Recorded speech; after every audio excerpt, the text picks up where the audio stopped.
प्रिय भक्तजनों, आज हम लोग माघ महात्म का 10वां अध्याय प्रारंभ कर रहे हैं। अगर इस चैनल को प्रथम बार देखते हो तो इस चैनल को सब्सक्राइब करें, लाइक करें और सारे लोगों में शेयर करें और घंटी अवश्य रूप से बजावें ताकि अगला वीडियो आपको मिलते रहे। यमदूत कहने लगे कि वैश्य एक बार भी गंगा जी में स्नान करने से मनुष्य सब पापों से छुटकारा अत्यंत शुद्ध हो जाता है। जो मनुष्य गंगा जी को दूसरे तीर्थों के समान समझता है वह अवश्य नरक में जाता है। भगवान के चरणों से उत्पन्न हुई गंगा जी के पवित्र जल को श्री शिव जी अपने मस्तक में धारण करते हैं।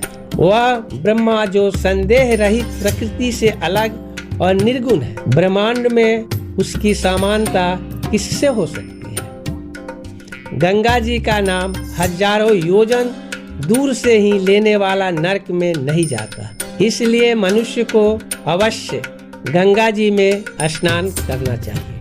हे वैश्य, जो ब्राह्मण दान लेने का अधिकारी होकर भी दान नहीं लेता वह आकाश के नक्षत्रों में चंद्रमा के समान है। जो कीचड़ से गौ को निकालता है, जो रोगी की रक्षा करता है या जो गौशाला में मरता है वह आकाश में तारा होता है। प्राणायाम करने वाले मनुष्य सदैव उत्तम गति को प्राप्त होते हैं। प्रातः समय स्नान के पश्चात जो 16 प्राणायाम करते हैं वह घोर पापों से बच जाते हैं। जो पराई स्त्री को माता समान मानते हैं वह यम की यातना को नहीं भोगते। जो मन से भी कभी पर स्त्री का चिंतन नहीं करता वह दोनों लोगों को अपने अधीन करता है। जो पराये धन को मिट्टी के समान समझता है वह स्वर्ग में जाता है। जिसने क्रोध को जीत लिया मानो उसने स्वर्ग को ही जीत लिया।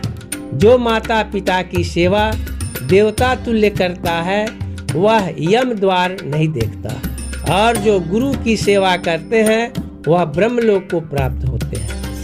शील की रक्षा करने वाली स्त्री धन्य है। शील भंग करने वाली स्त्री यमलोक जाती है। जो वेदों और शास्त्रों को पढ़ते हैं या पुराण और संहिता पढ़ते और सुनते हैं तथा जो स्मृति का व्याख्यान और धर्मशास्त्र समझते हैं या जो वेदांत में लीन रहते हैं वह पाप रहित होकर ब्रह्मलोक को प्राप्त होते हैं। जो अज्ञानियों को वेद शास्त्र का ज्ञान देते हैं वे देवताओं से भी पूजित होते हैं। यमदूत ने कहा कि वैश्य श्रेष्ठ यमराज ने हमको वही आज्ञा दे रखी है कि तुम किसी वैष्णव को मेरे पास मत लाओ। हे वैश्य, पापी लोगों को इस संसार रूपी नरक को पार करने के लिए भगवान की भक्ति के सिवा दूसरा और कोई उपाय नहीं। भगवान की भक्ति न करने वाले मनुष्य को चांडाल के समान समझना चाहिए।